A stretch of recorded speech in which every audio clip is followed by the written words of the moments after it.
ya msingi walioferi shule sekondari wana asilimia 90 za kufaulu maisha. Maisha yanataka kukosea. Maisha yanataka kujaribu. Unajaribu somo hili unaferi, unajaribu unaferi, unajaribu unaferi, unasogea kidogo mpaka sekondari na bado unaferi. Maisha yanataka watu waliojaribu kwa kuferi. Mfumo wowote duniani unaowafanya watu wafanikiwe ni mfumo wa kuferi. Ndio maana Mungu unaona na komandi, mwenye haki wangu hata akianguka mara 7. Inakuwaje mtu awe mwenye haki alafu anguke mara 7? Anaonesha ile hali ya mtu kuferi, halafu mwisho wa siku anakuja kuwa sawa. Mtu anayeelewa zaidi darasani ni mtu anayesahau haraka darasani, na mtu anayechelewa kuelewa haraka darasani akielewa ameelewa. Waliosoma wengi hawana historia ya kuferi. Hawa 98 hawa hawajawahi kuwa mabilionea kwa sababu hawana rekodi ya kufanyaje? Hawana rekodi ya kuferi.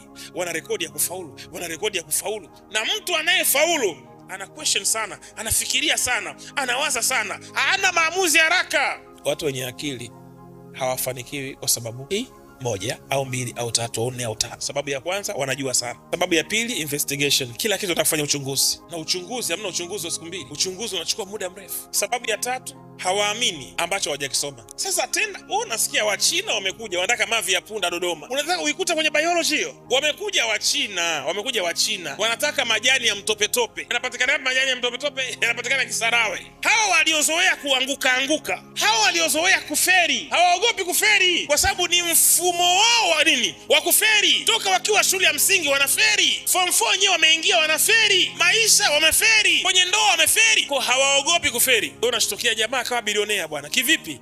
Hakuogopa kuferi. Ndugu zangu wasomi, msiogope kujaribu. Punguzeni ujuaji na kujua sana. Hii biashara nimeshawahi kuisikia, alafu hawafuatiliagi biashara loko. Mara nyingi wao wanataka vitu vikubwa. Ndio bana ni ngumu kumchukua msomi wa PhD ukamlipe 200,000. Hakubali. University of Dar es Salaam ana PhD ukampe 3,500,000. Hataki. Anataka mshahara kuanzia milioni 2. Kweli ndio haki yake kwa sababu elimu yake ni kubwa, lakini mtaa hutaki hivyo. Sasa hayo ni ya shule. Mfumo wa dunia hutaki hivyo. Akiamua kutoka nje ya box, akaamua kutumia combination 2, si ndio? Combination ya usomi na combination ya mtaani, huyo mtu kutajirika inakuwa ni inakuwa sio kitu kigumu, inakuwa ni rahisi. Lakini kinachowafanya wasifanikiwe